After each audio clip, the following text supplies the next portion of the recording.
In this chapter, we're going to study alkynes, right? So we're going to see that alkynes have an extra pi bond compared to alkenes, but especially in terms of the reactions we're going to look at, we're going to notice a lot of similarities to the addition reactions that we observe in alkenes. Well, we're going to see the same reactions, but with a few variations here and there. So, first of all, as I mentioned, alkynes have an extra pi bond. So we have a triple bond between two carbons in our alkyne. Now, keep in mind this involves both both planes, your x and y axis, forming a pi bond between these two, your px and py orbitals. Now, due to the presence of these two pi bonds, you've got a lot of electron density between these two carbons, right? You've got a sigma bond, two pi bonds, that's 6 electrons being held between your two carbons. Lots of electron density there, okay? So just like your alkenes act as nucleophiles, your alkynes are even more so. I think the most common alkyne you'll ever come across is ethyne, commonly known as acetylene, which you probably recognize from acetylene torches or for welding torches. Okay. That being said, it's just a common functional group as well, and and we'll see that it's got a lot of synthetic utility. As I mentioned, there's a lot of reactions it does that alkynes do compared to what alkenes do, just with a little bit of variance because you've got an extra pi bond to work with. Okay, let's start off by talking about how to name these alkynes. Again, very similar to what we do with alkenes. You want to identify your parent chain, that's the longest continuous carbon chain that contains the alkyne functional group. The only difference here is instead of ending with "ene," you're going to end that name with "eine." Okay, and then of course you name and number your substituents accordingly. So you can see here we've got a 7 carbon chain on the right that includes our alkyne, so that makes it a heptyne. And of course, you want to, just like with alkenes, you want to number your parent chain so that your alkyne has the lowest locant available to it. Okay, so you start numbering from the end closer to where your alkyne is. Okay. Another thing that you'll notice is that you can put the locant either before the name of your alkyne or within the name of your alkyne. So, for example, a 7 carbon parent chain here can name this 2-heptyne, or we could call that hept2-ine. Think the name 2-heptyne is probably a little bit more common. It rolls off the tongue a little bit easier. But that being said, of course, sometimes it's just a little bit more convenient to have that locant in the middle of the name. Okay. Now, while the IUPAC system focuses on the parent chain and treats the alkyne functional group as a substituent within them, the common naming system looks at a triple bond and gives it the name acetylene. Okay, because again, that's the simplest alkyne. The common name is acetylene, where you have 2 triple bonded carbons and then 2 hydrogens, one coming off each of those carbons, right? Well, if you swapped out those hydrogens for an alkyl group, you essentially make pretty much every other alkyne. So the common naming system kind of treats alkynes this way. It uses acetylene as its root word, and it just names the R groups that are coming off of your triple bond. Okay, so for example, while the IUPAC system would name the molecule on the left propyne, right? It's got 3 carbons, 1, 2, 3. Okay, and that triple bonds between carbons 1 and 2 on the right. You don't ever say 1-propyne because that's literally the only way you can have propyne, right? You can't, that triple bond has to be at the number 1 position. So you would call that 1-propyne in the IUPAC system, but here you could look at this as being an acetylene group that has a methyl group coming off of it, so it just becomes methyl acetylene. Okay. Likewise, here we have 1, 2, 3, 4, 5, 6 carbons in our parent chain. So this would be 2,5-dimethyl 3-hexyne, I guess would be the IUPAC name.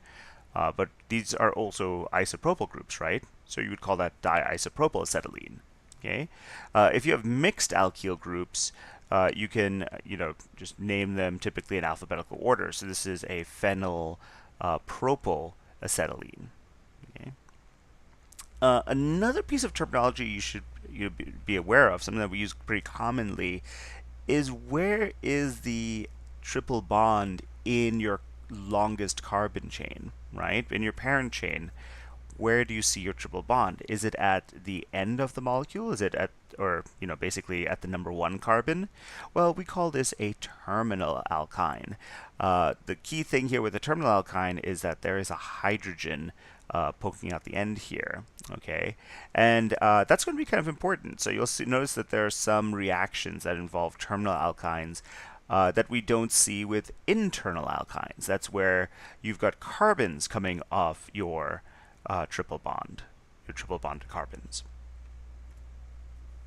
Okay, so let's take a second and try naming this molecule here.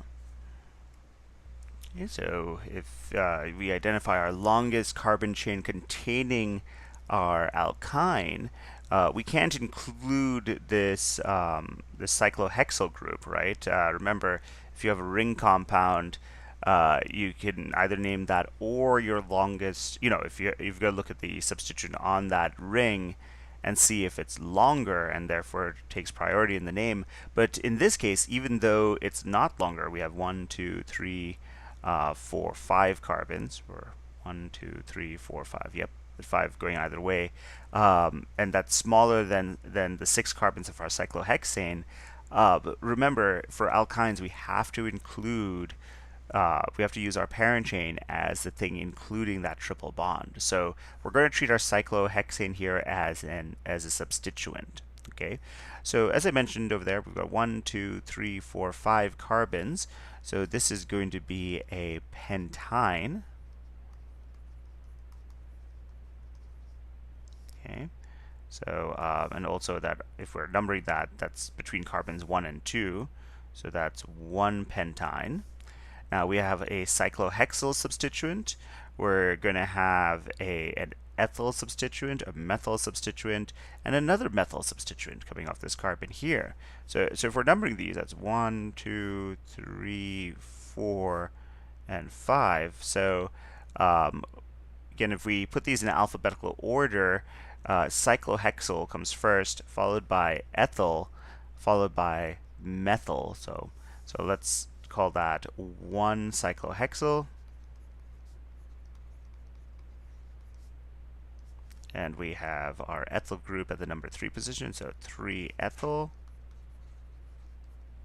followed by 3, 4 dimethyl.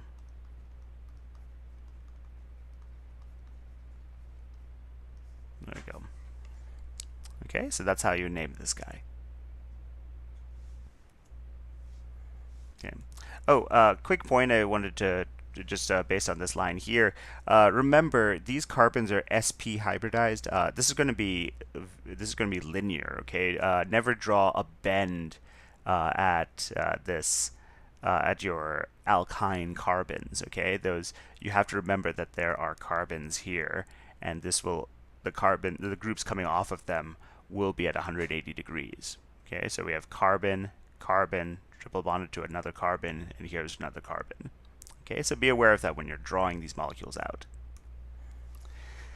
Okay, so in terms of acidity, if you remember back in our chapter on acids, we compared the O in ARIO, and you saw that had an effect on the pKa of of a carbon of different hybridization. So if you had an sp3 carbon versus an sp2 carbon versus an sp carbon, a hydrogen attached to that would have a different acidity, of course, due to those different orbitals.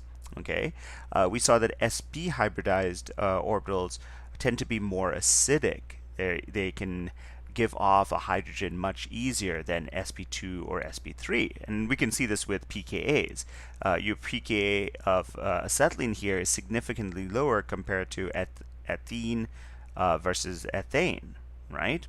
Of course, this is still like a relatively large pKa. This doesn't compare well to like let's say an alcohol, or even like especially not like a carboxylic acid. So yeah, to just put this in context, water has a pKa somewhere around 15, right? As do most alcohols.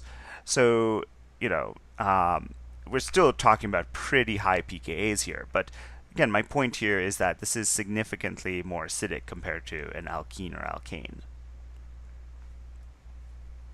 Okay, so that being said, given the relatively high pKa, we still need a strong base in order to deprotonate an alkyne. So something to keep in mind there in terms of the strength of, or the ability to turn your alkyne into its conjugate base. By the way, the conjugate base here is an acetylide ion. Okay, so we have a lone pair on that triple bonded carbon, that sp hybridized carbon, and of course a negative charge on it. Okay, so a good example of a strong base here would be this this amide ion. So amide, of course, is the conjugate base of ammonia. So even though ammonia itself is normally a base, you can pluck off one of the hydrogens in ammonia.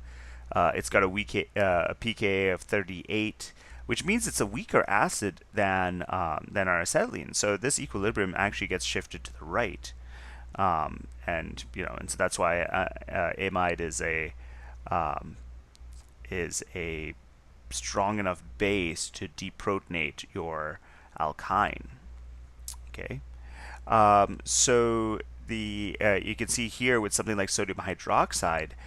Sodium hydroxide, of course, hydroxide is the conjugate base of water, and it is not strong enough to deprotonate your alkyne. And you can see this again comparing pKa's. Water has a much lower pKa than your alkyne, and therefore is a stronger acid. So it really wants to lose its proton in comparison to your alkyne. So this equilibrium gets shifted to the left.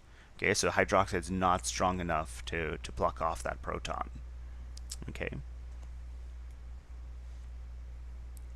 All right, so regarding how to make alkynes, we saw that when we make alkenes, we can do that through an elimination reaction, right? So for example, here we have a hydrohalide, or just alkyl halide, and we do a dehydrohalogenation. We remove HBr across adjacent carbons, and we get an alkene. Well, we can do the same thing here with a dihalide. We remove two equivalents of HBr, and that makes 2 pi bonds, giving us our alkyne. Now, in the example there, we had both bromines on the same carbon. Those are known as geminal dihalides. Okay, so think of the constellation Gemini, the twins. So here both bromines are twins. They're on the same carbon. Okay. Then we have vicinal dihalides, where they are on adjacent carbons. Okay.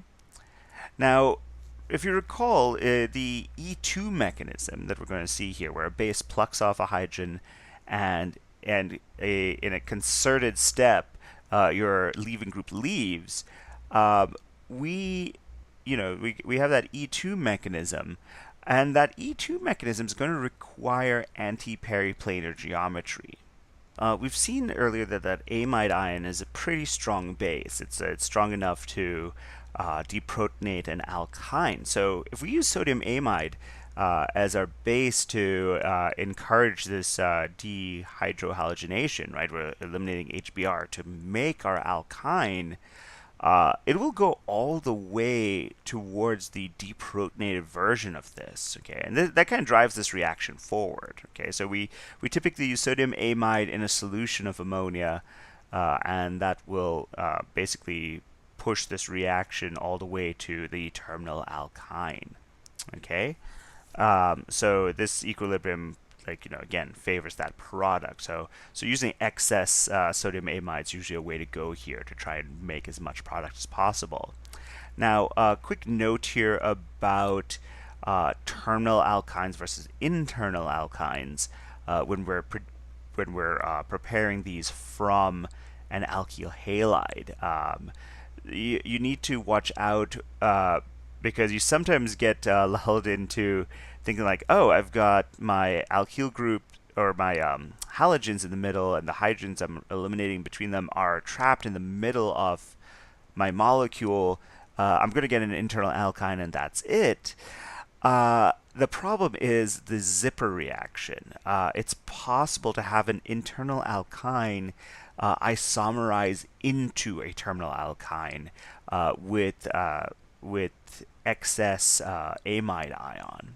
Okay, so you've got to watch out for that. That it's possible that if you kind of reflux this for a long time with the excess sodium amide, you will eventually, while you initially make that internal alkyne you would expect, it is possible to eventually force this to that terminal alkyne. And then once you add water or some proton source to quench this, you're left with the terminal alkyne. Okay, so watch out for that possibility that sometimes occurs. All right. Okay, so so basically, as I pointed out, if you use excess amide, you tend to get the sodium salt of your terminal alkyne, and so you need something to protonate it to form the resulting alkyne. Okay, so something as simple as water, that's a strong enough acid to carry out this reaction. All right, so here's an example of an alkyl halide. Go ahead and predict the product you would make from this. Okay, so keep in mind here, this is geminal dihalide. We've got both bromines on this carbon. This is a terminal carbon, so where would the triple bond be? Well, it would be formed between these two carbons here. Now, please note, of course, when you're drawing this out, once this carbon becomes sp hybridized, it's not going to be bent like this, okay? So keep that in mind when you're drawing this out.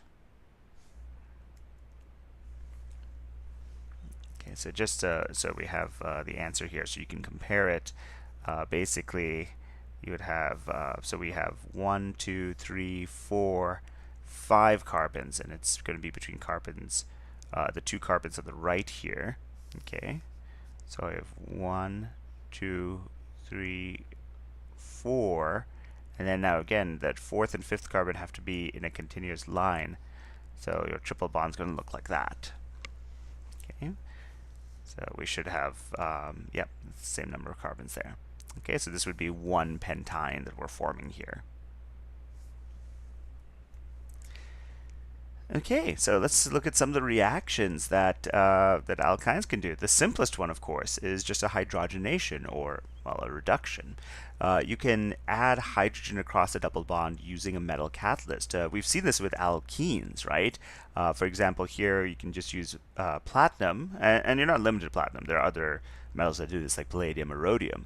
But basically, if you have hydrogen and a metal catalyst, you make the corresponding alkane. Okay, and that's just where you go. And likewise, if you use similar conditions for an alkyne, it will go all the way to the corresponding alkane. Okay, it does not stop at the alkene. If it did, that alkene would then subsequently just, get reduced to the alkane. Now, if you're wondering what the intermediate looks like, okay, that alkene intermediate that you produce is going to be a cis alkene. Now, think about why that is, right? If you recall back in our addition reactions chapter, the previous chapter when we looked at the hydrogenation of an alkene, remember this works because you have these hydrogens these hydrogen molecules adsorb to the surface of platinum as hydrogen atoms. And so these hydrogen atoms are sticking out on the same surface, and the alkene just sits on top of it, right? Well, so the same thing happens with alkynes. So both hydrogens are on the same side of the alkyne, and so they add on the same side, making the cis alkene. Okay, so something to keep in mind regarding that intermediate there. Okay, now it's possible to stop at the alkene. You can't use a regular metal catalyst. You have to poison it somehow. A poisoned catalyst is one that has its catalytic function, hampered or hindered somehow. Okay, so it's kind of slightly deactivated, so it doesn't continue on to the alkane. It just stops at that alkene. All right. So good examples of, or common examples of poison catalysts that you should recognize, hopefully, are Lindlar's catalyst or P2, which is a nickel-boron complex. Okay, Lindlar's catalyst, by the way, is a mixture of palladium that's been poisoned with quinoline, barium sulfate, and used in a solution of methanol. Okay, so something to keep in mind. Okay, so you can see that normally if this were with a catalyst, what drives this forward is that lowered activation energy due to this alternative mechanism you're following. Okay, so yeah, and again, I'll point out that this is a syn addition. Both your hydrogens are adding on to the same side. Okay, now that's not the only way to make to turn an alkyne into an alkene. There's also the dissolving metal reaction, where you can take sodium and dissolve it in liquid ammonia, and that will also give you the alkene. But now notice here we are doing an anti-addition. Okay, so instead of getting the cis alkene, we wind up getting the trans alkene. So something to keep in mind for that stereochemistry consideration. Okay, now for this, you have to use a very low temperature in order to keep your ammonia liquid. Okay, now there aren't any more convenient solvents at higher temperatures, especially something like water, which is protic, that would, obviously it would react with your, it would probably react with your sodium, and of course that's not a fun reaction to observe. I mean, it's fun to observe if you're not right there, but probably not a good one to do with all these like volatile hydrocarbons around it that could catch fire. Anyway, what's the mechanism for this? Well, it actually goes partially through a radical mechanism. Your sodium, of course, is capable of single electron transfers, right? Sodium atoms have one valence electron that they can donate to one of our sp hybridized carbons. And you can see here, a little preview of chapter 11, we have these fishhook arrows where one of our pi bonds are broken up homolytically, and it sends one electron in either direction. Well, this carbon here that picks up the single electron from the sodium gets this extra pi electron, and it forms, this anion. This carbon over here, which only gets one electron, is a radical. So overall, this intermediate is called a radical anion. Okay. Now, if you have a, if you look at this radical anion, it tends to take this trans configuration. The reason for this is that here you've got just sort of bare electrons, right? There are no atoms attached here. So there's a significant amount of repulsion in the cis version of this. Okay, so the trans version is a little bit more preferential. Okay, so then of course this anion is relatively basic. It can pluck off a proton from your ammonia, and it's a strong enough base to do that. Basically you wind up with just a radical. Now this radical, of course, can then be get that lone electron paired up by just doing another single electron transfer from sodium, and you get the corresponding anion, right? Now you have just an extra lone pair on this sp2 hybridized carbon, and it's an anion, and therefore it's kind of basic, and it could pluck off another proton from an ammonia and form the corresponding trans alkene. Okay. All right. So yeah. So again, notice that ammonia is a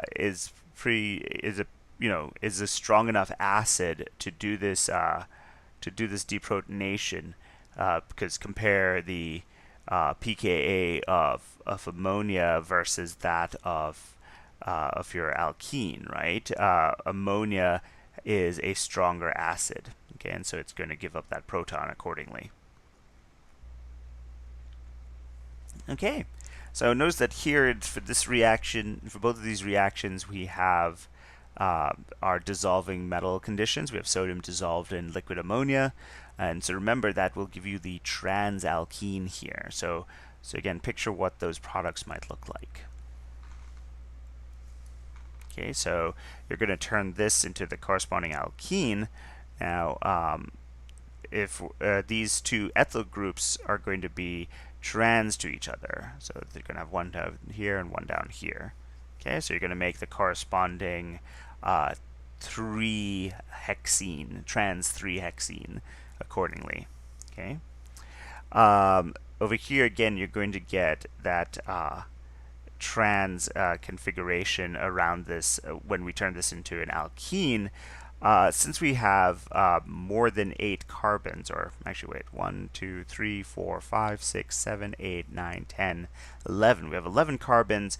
It's possible to have the trans alkene. Remember, if you have fewer than 8 carbons, that orientation has to be cis. Okay, and that would have been a hindrance to this reaction happening if you had fewer than 8 carbons. But since we have more than 8 carbons, that's a moot point. We can have this triple bond be trans. So this is going to be kind of interesting to draw. Let's try that out. So we have 2. Okay, so that's those 4 carbons from 1, 2, 3, 4. So counting out the other carbons, we've got 1, 2, 3, 4, 5, 6, 7. So I've got to try and connect this in a 7-membered ring, so this is going to be interesting.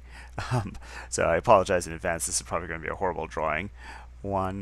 So yeah, again, you can already tell this is hard to tell that I've made that bond there. Let's see if I can try that again. Okay, here, let's erase that. Let's try that again. 1, 2. Okay, so there's our 4 carbons. We need to do 7 more. So 1, 2, 3, 4, 5, 6, 7. There we go. That's a horrible drawing, but anyway, my point is that these you'd connect these 11 carbons accordingly, and as long as this alkene is trans, that's the important thing there. Alrighty, so just to summarize what we've learned so far, if you have a metal catalyst, it will convert your alkene all the way to the corresponding alkane.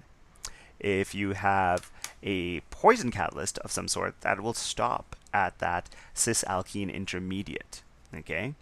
If you use sodium dissolved in liquid ammonia, you will get the trans alkene accordingly. Now, of course, these are alkenes, and you can reduce those further if you want. So this reaction is still possible, if you do want to convert this all the way then to sp3 carbons.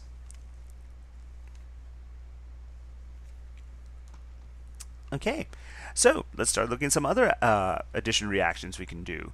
If you recall, alkenes could undergo a hydrohalogenation, where we add a hydrogen and and a halogen across your double bond. Well, in this case, the case of alkynes, we have 2 pi bonds to play with. So we can actually do this twice. All right, we can add our, so if we add 1 equivalent of our hydrogen and halogen, notice that we have our halogen added here. This is following Markovnikov's rule, right? Where we're adding our halogen to our more substituted carbon. We observe that here as well, by the way. And then, of course, we can add a second equivalent, and we'd have this turn into a single bond, and there'd be 2 X atoms there. Okay, so I guess if we can draw that, 1, 2, 3, 4, 5, 6, and okay, so that's the resulting final product there. Okay, and again, notice the Markovnikov regioselectivity there. Okay, because it was drawn for us. Alrighty. So now, while we would expect the mechanism to be kind of similar to what we see with alkenes, where you have a proton transfer to turn this into a carbocation, and of course we have this very stable tertiary carbocation here that is easily attacked by our nucleophile, which is our halide left behind. That's the reaction with an alkene. However, we don't see that with the, we don't actually see that with the alkyne directly. All right, basically, with our alkyne, if we protonated one of the carbons, we would have an sp2 hybridized carbocation. And we've seen before that these vinylic carbocations aren't really stable, right? It's unlike our like a good secondary or tertiary carbocation. Vinylic carbocations, just like primary carbocations or methyl carbocations, aren't particularly stable. All right, so something to keep in mind there. Okay, so it's understood that that first step is first order with respect to the alkyne and second order with respect to our hydrohalide added in. So again, we don't have the exact mechanism here, but we've got some rate law data that can give us an idea of what it's like. It clearly involves two molecules of our hydrohalide coordinated to our one molecule of alkyne, and so that's a term molecular step. So something to keep in mind there. Okay, so this is a proposed mechanism for what's going on. Okay, that you have one hydrohalide coordinating providing your halogen, and simultaneously you have the other one being deprotonated and providing the hydrogen. Okay, so this is your term molecular transition state here, where this is all happening in one coordinated step. Of course, like this is just one potential mechanism, right? There might be a different mechanism involved. This is just one particular mechanism that agrees with this rate law. Okay, so we've seen that adding a peroxide while doing a hydrohalogenation will give us the anti-Markovnikov product. Again, we'll understand the mechanism behind this in the next chapter when we start looking at radicals in a little bit more detail, because this goes via a radical mechanism. I'll point out that peroxides very easily break up into radicals by breaking up that oxygen-oxygen single bond. Okay, but anyway, the point here is that we're going to get the anti-Markovnikov product. So we add bromine to the less substituted carbon here. All right, we could also do hydration reactions. If you recall, hydration is where we add a water molecule, basically the hydrogen of the water molecule to one carbon and the alcohol group of the water molecule to the other carbon. So with a Markovnikov hydration, of course, that alcohol group goes to the more substituted carbon. With alkynes, we can do the acid catalyst Markovnikov hydration using a dilute acid, just like we can with alkenes. But typically, this is a pretty slow reaction since you're again going through that carbocation intermediate, and we've seen that vinylic carbocations just aren't stable. So in order to promote this reaction, we have to use mercury 2 sulfate as a catalyst. Okay, so that's the difference between doing this reaction with an alkene substrate versus an alkyne. So with an alkene, you would just have sulfuric acid and water. With an alkyne, you have to include mercury sulfate, mercury 2 sulfate. Okay. Now, the intermediate we see here, so we're going through that Markovnikov addition. We had this alcohol group over here. Your triple bond drops down to a double bond. So we have what's called an enol. The ene here referring to the alkene, that carbon-carbon double bond, and the ol referring to that alcohol group. Well, this tautomerizes into a ketone. So basically, this hydrogen swings down here, this double bond swings up here, and forms this corresponding ketone. These two exist in an equilibrium, but the equilibrium is definitely shifted over to the ketone. This is much more stable than the enol. All right, so something to keep in mind about that intermediate that you form here.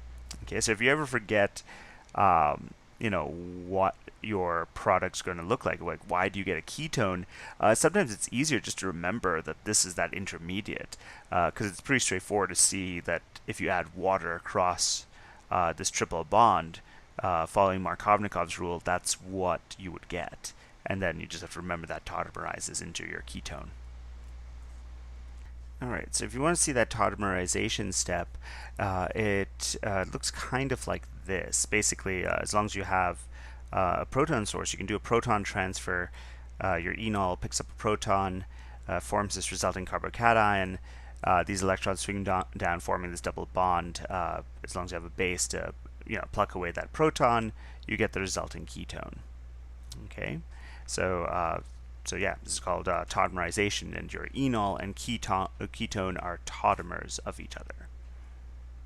Okay, quick note here again about this point. This is not resonance, right? Because there's a proton transfer involved. That's kind of what keeps this separate from just your regular resonance. We're shifting around a hydrogen as well as the electrons of our double bond.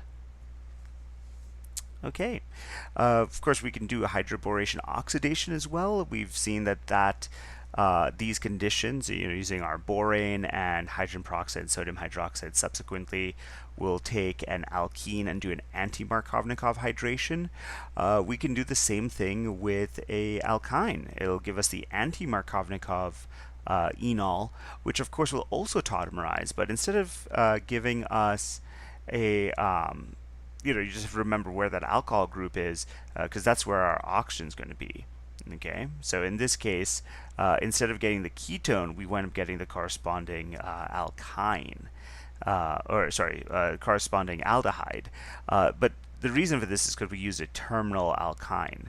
If we had an internal alkyne, we'd still get a ketone, of course. It's just that, once again, you want to consider what your enol is going to look like, based on your Markovnikov versus your anti-Markovnikov addition. Okay, all right. Quick note here about the tautomerization mechanism. In this case, because you have a lot of hydroxide floating around, this is going to be a base catalyzed tautomerization. Unlike the previous example where you had sulfuric acid floating around, that's why it was acid catalyzed. Okay, so if you want to see what the base catalyzed version looks like, the first step is the deprotonation of your alcohol group, and now you have an anion, an enolate, as your intermediate, which has these electrons swing down here, shift these electrons over to make this corresponding carbanion, which of course is a strong base, so it plucks a proton off a water molecule that's nearby and produces the corresponding molecule. Now, with borane, if we use BH3 like we used for our alkenes, the problem is we often get an undesired byproduct. All right, so to avoid this happening, to avoid multiple boranes reacting with our corresponding alkene that gets formed, we want this step to happen and then to stop. And so to encourage this, we want to use something relatively bulky as our borane to prevent other boranes coming in. Okay, so examples of bulky boranes include dicyamyl borane, okay, and 9-BBN, okay, so that's the abbreviation for 9-borobicyclo 331 nonane. So you'd probably just see it abbreviated as 9-BBN. So just kind of, if you see that, just recognize you're seeing a bulky borane, okay? All right. So with that in mind, you're not going to see BH3THF as your borane agent typically when you have an alkyne as a substituent, okay? So watch out for that. Okay, so with that in mind, let's figure out the product we would get for this reactant. So if you add this alkyne, again, it might help to picture the enol intermediate you're going to get, but then of course draw the final tautomerized aldehyde you'll get. Okay. Likewise here, look at this ketone and ask yourself, what did the, what would the enol for this look like, and what alkyne would have make this? Okay, so here's the answer. So if you're having trouble seeing where these intermediates arose, like I said, you can draw or where these products arose, you can draw the intermediate that led to them, right? So we're using anti-Markovnikov hydration principle. So our OH group's going to go over here, our hydrogen's going to go over here. So our intermediate's going to look like this. Okay, and so we tautomerize this. This hydrogen is going to move over here. This hydrogen is going to move over here. This double bond is going to move over here, and that's what we observe. Okay. Likewise, for this product, the corresponding enol, this would have been an OH group, an alcohol group, and here is our triple bond, or this would have been a double bond, sorry, with our enol. Well, accordingly, if you want this to, since this is, you're adding that OH group to your more substituted carbon, it makes sense that then this is a Markovnikov addition. So you're going to use Markovnikov reagents for this, right? We're using sulfuric acid, water, and of course, remember, we want to use mercury sulfate, mercury 2 sulfate as our catalyst. Okay, and so in doing so, here's the corresponding, here's our corresponding alkyne. Okay. In the case of, as I pointed out, if we summarize the hydration reaction, it comes down to, again, a Markovnikov versus anti-Markovnikov addition, just like we saw with alkenes. Okay, so just to summarize, if you take any terminal alkyne, you can do a Markovnikov addition using sulfuric acid, water, and mercury 2 sulfate to get the corresponding methyl ketone. And if you use a bulky borane, hydrogen peroxide, sodium hydroxide, you'll do the anti-Markovnikov addition to get the resulting aldehyde. Okay. We can do halogenation reactions, just like we did with alkenes. Remember, your halogenation adds both atoms of your halogen to either side of your double bond. Well, in this case, if you use excess halogen with an alkyne, you'll get two equivalents of halogen added on. So you get 4 halogen atoms added across your triple bond. Okay. Again, I'll point out that we are using carbon tetrachloride as our solvent here. You don't want to use water or an alcohol or anything protic, because then you'll do a halohydrin reaction. Okay, so something to watch out for. Okay, so if we add a one equivalent, you basically expect just the anti-product to form, right? Because with alkenes, this is an anti-addition of bromine, right? We go through a bromonium intermediate, which forces that anti-addition of that second halogen, right? However, with alkynes, we don't observe this. We observe both products. We get the trans product from an anti-addition as well as the cis product, which would indicate that a syn addition also happens. So clearly there's a different mechanism at play here, not the bromonium intermediate that we observe with alkenes. So how this happens, we don't fully know yet. Okay, in the last chapter we saw ozonolysis, where we can react an alkene with ozone and usually something like dimethyl sulfide, just to complete the reaction. But ozonolysis with an alkene will give you the corresponding carbonyl compound, right? Ketones and aldehydes. With an alkyne, we get the corresponding carboxylic acids. Okay, so that's the difference when using alkyne versus an alkene. We'll wind up with that carboxylic acid functional group. Now, if you have a terminal alkyne, instead of getting formic acid, you actually wind up getting carbon dioxide as one of your products. Okay, so something to keep in mind when you're cleaving a terminal alkyne. Okay, so let's practice that here. So here's an alkyne. It's very symmetrical, so you're going to get two equivalents of the same product. And go ahead and try drawing that.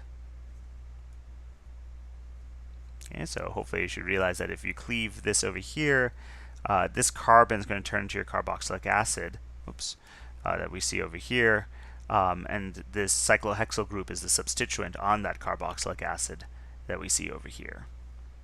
Okay, and of course that's the only product. You get two equivalents of that same product.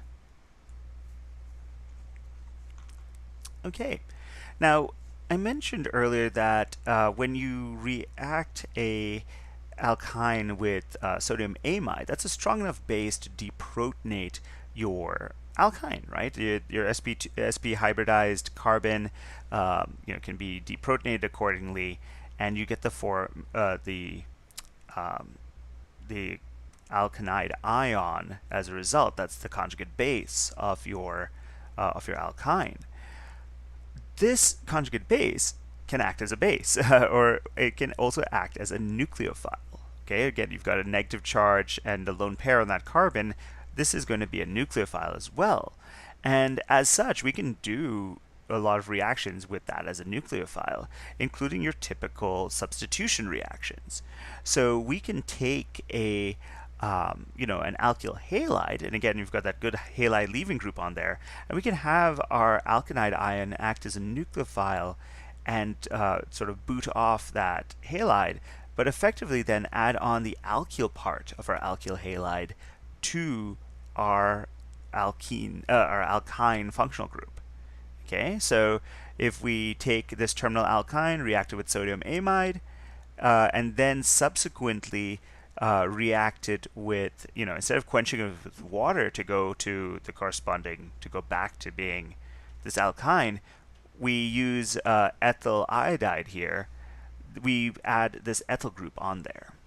Okay, so now the thing with your alkyl halide here is that it usually helps to be a methyl or a primary alkyl halide. If you use a secondary or tertiary one, your alkynide ion is going to act more like a base and just deprotonate your alkyl halide, and you'll do the corresponding elimination reaction instead of a substitution. So be careful of that. That's, I think, a common way to trap students. So watch out for that. Okay, now if you start off with ethyne, so acetylene, now you have two sp protons you can deprotonate with. So it's possible to add two different alkyl groups accordingly. So this is actually a very useful starting reagent, starting substrate to work on expanding upon, to adding things to. So for example, we can in one step react this with sodium amide and ethyl iodide and add an ethyl group.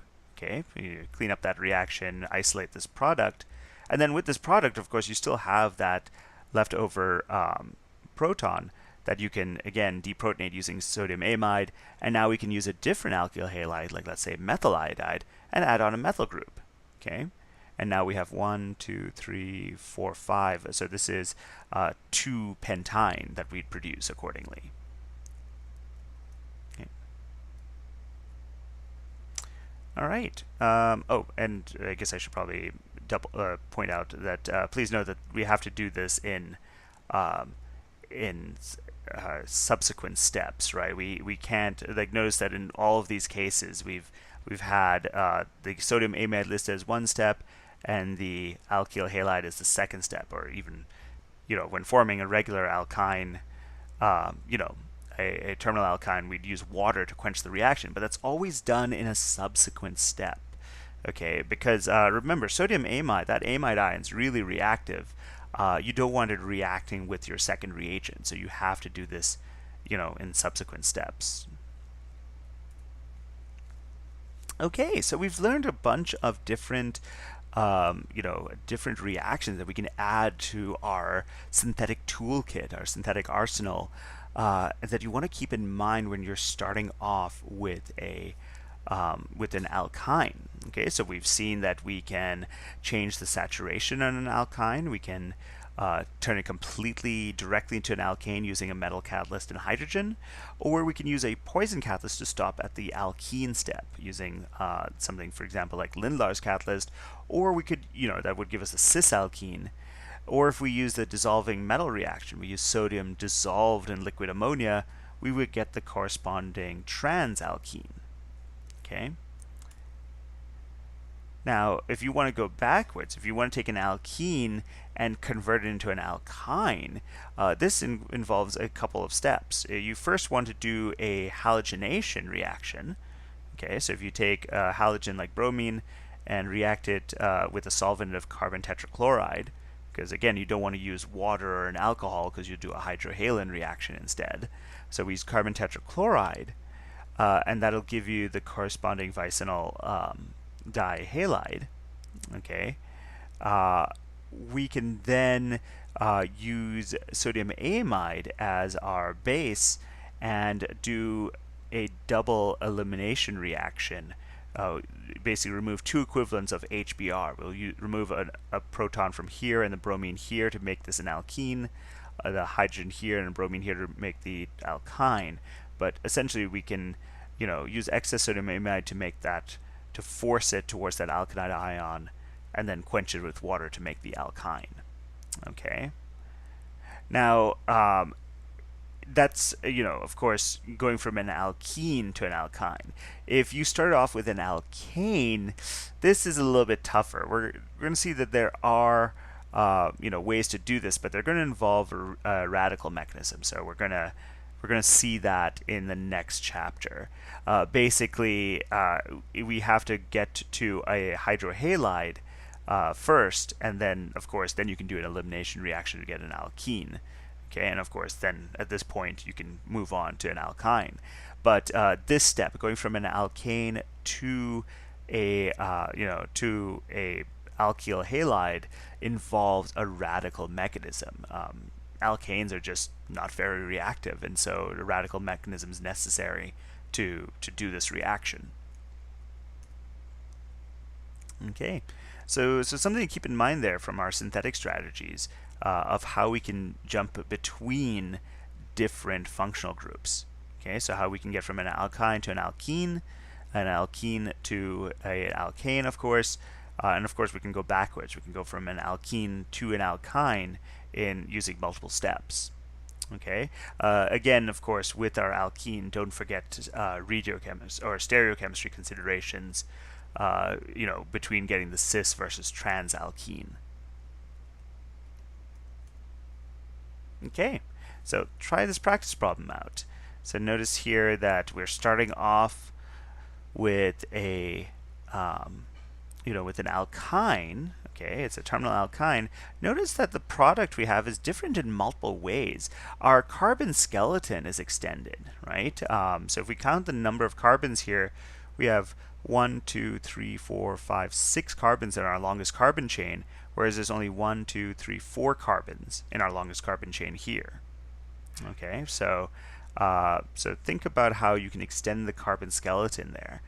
Think back to the reactions we did that can do that. And then, of course, realize that, if we're working backwards here, we're doing a hydrohalin reaction at some point, right? We've added a bromine and an alcohol group. Remember, you need an alkene for that. Okay, look at the stereochemistry of your two groups here and ask yourself, was that a cis or a trans alkene? because accordingly, that first step to get from your alkyne to an alkene might depend on that. Okay. For the second reaction, of course, notice that we're working backwards here. We're starting with an alkene. We wind up with an alkyne with an extended carbon skeleton. So it might help to think, work backwards here. Ask yourself, what did the alkyne that made this look like, right? How did we add on this extended alkyl group to it? And then how could you go to that alkyne from this alkene? Okay, so feel free to pause this video and take a stab at this, and then I'll go through the answers. Okay, so again, like I said, one of the things that helps working to solving some of these syntactic problems is to work backwards a little bit. So if we look at our bromine and our alcohol group, you can see that they are already trans to each other, right? This is pointing towards you, this is pointing away from you, which is a good thing. Remember, when we look at our hydrohalin reaction, it's an anti-addition, right? Our bromine blocks off one side when it forms a bromonium ion, so our water has to come in from the opposite side, right, and do that anti-addition. So the alkene that produces this would look like this. It would be the cis alkene, right? So that's the intermediate that yields these products using bromine and water as your reactants. Okay, so we're still going to work backwards here because we've got to ask ourselves, well, how did we make this corresponding alkene? Well, this is a cis alkene, so we could have made this from the corresponding alkyne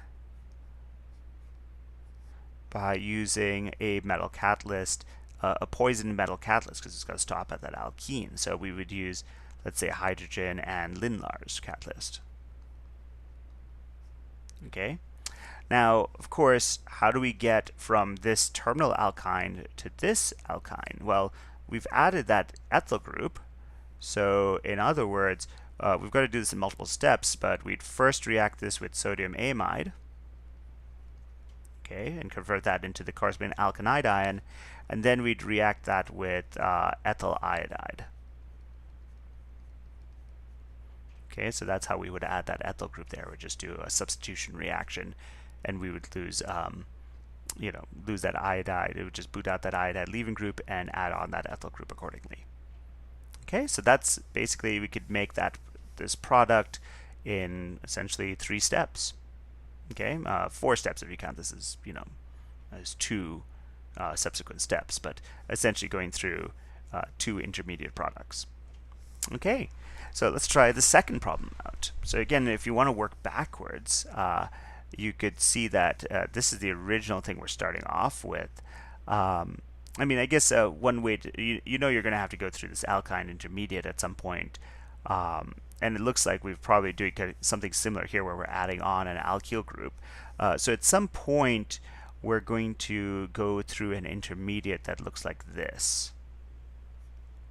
Okay, so this is the intermediate we're going through. So we've got to ask ourselves, how do we get from here to here, and how do we get from here to here? Okay, so for this one, we saw that to go to an alkene to an alkyne, you can add, do your bromine reaction. Okay, so using carbon tetrachloride. Okay, in one step, and then in a subsequent step, we can eliminate that using our sodium amide as our base. Okay, and of course that'll make the corresponding alkanide ion. Now, normally you would quench this, right? You would add water to make the corresponding alkyne, this molecule here. But I just realized that instead of adding that, and stopping this intermediate, we could just, stop here with this alkanide intermediate. Okay, and sorry, that's a negative sign. The what's it? That didn't show up very well, but that should have been just a carb anion. But of course, here we want to use that as our nucleophile. If we react that with the corresponding alkyl iodide, Okay, this is a primary alkyl group, a primary alkyl halide. So again, that's allowed. That will work. Um, this would make the corresponding product. Okay, so if you want to go back and see that, that's essentially this reaction here, except instead of using water to form the regular alkene, we used an alkyl halide to add that extra alkyl group. Okay, and that's it for this chapter. So let's go through these practice problems here at the end. But yeah, that's I think I've also added a slide at the end that will summarize all the reactions we learned. So that's probably again a good thing to use when studying for the quiz or doing your homework, and just getting the hang of these various reactions that you've added into your synthetic toolkit today. Okay. So again, for this first one, this one's going to be a little interesting because we have an alkene functional group and an alkyne functional group. The alkyne is going to take priority. We're going to start numbering from left to right. But something to keep in mind, if you have multiple functional groups like this. Again, this is way more complicated than something you would see on a quiz or exam. It's a good practice problem to help you sort of think about how these rules work. Okay, for the second one, I recommend starting this backwards. Draw your heptine, your 7-carbon parent chain with a triple bond between carbons 3 and 4. Okay, and then worry about where the substituents go. Start off with that skeleton first. Okay, so when you're done, you should get something that looks like this. All right. Yeah, so that first example is probably it's a good example of where we have the locants for our alkene or alkyne in the name. Normally, I would have, if this was just the alkyne, I would have just called that 2-heptine, and that'd be fine. It rhymed. Anyway, but here, since we've got multiple, unsaturated points in our carbon chain, it might be easier to just have that locant before that ending accordingly. Okay, before the suffix. So anyway, that's what these molecules look like, or what this molecule is named as, and what this molecule looks like. Okay. If you want to make 1-pentyne through an elimination reaction, again, you're probably going to start off with alkyl halides of some sort. Since you're removing you're forming 2 pi bonds, you probably want 2 equivalents of halide. So you could use either the geminal or the vicinal one, okay? And either one will get you to the corresponding product. Okay. For cis-2-pentene from an addition reaction, that means you're probably starting off with an alkyne, and you're adding hydrogen across it. So the difference here is, how do we distinguish between cis versus trans-pentene? Okay, remember, the difference there, of course, is using a poison catalyst versus using the dissolved metal reaction. Okay, so there's your two reagents, 2 sets of reagents for doing this. So for the cis one, you want to use a poison catalyst, because remember, catalysts add hydrogen to one side of your alkene or alkyne. And in the case of getting the transalkene, you want to use sodium dissolved in liquid ammonia. Okay. If we are trying to distinguish between a ketone versus an aldehyde, basically you want to start off with a terminal alkyne. Okay, so ask yourself, how would you go to a terminal alkyne and turn it into a ketone versus an aldehyde? If you're trying to do this problem, I recommend first thinking about the enol intermediate you're using, and then think about, do I want that enol to form through a Markovnikov or anti-Markovnikov addition? So select your reagents accordingly. So you'll see that for the ketone, we've got to do a Markovnikov addition when we make our enol. So we're going to use our acid and water, but of course, unlike just an alkene substrate, we have to add in mercury 2 sulfate as a catalyst for this.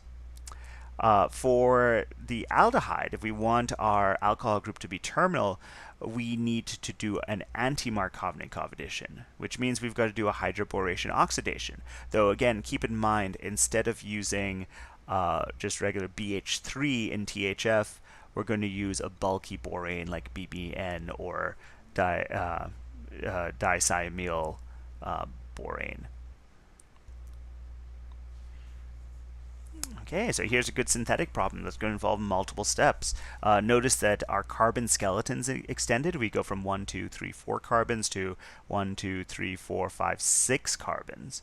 Okay, so you probably are going to at some point use that use an alkynide ion and an alkyl halide at some point to extend this. So I'm guessing at some point you're going to convert this alkene into an alkyne as well.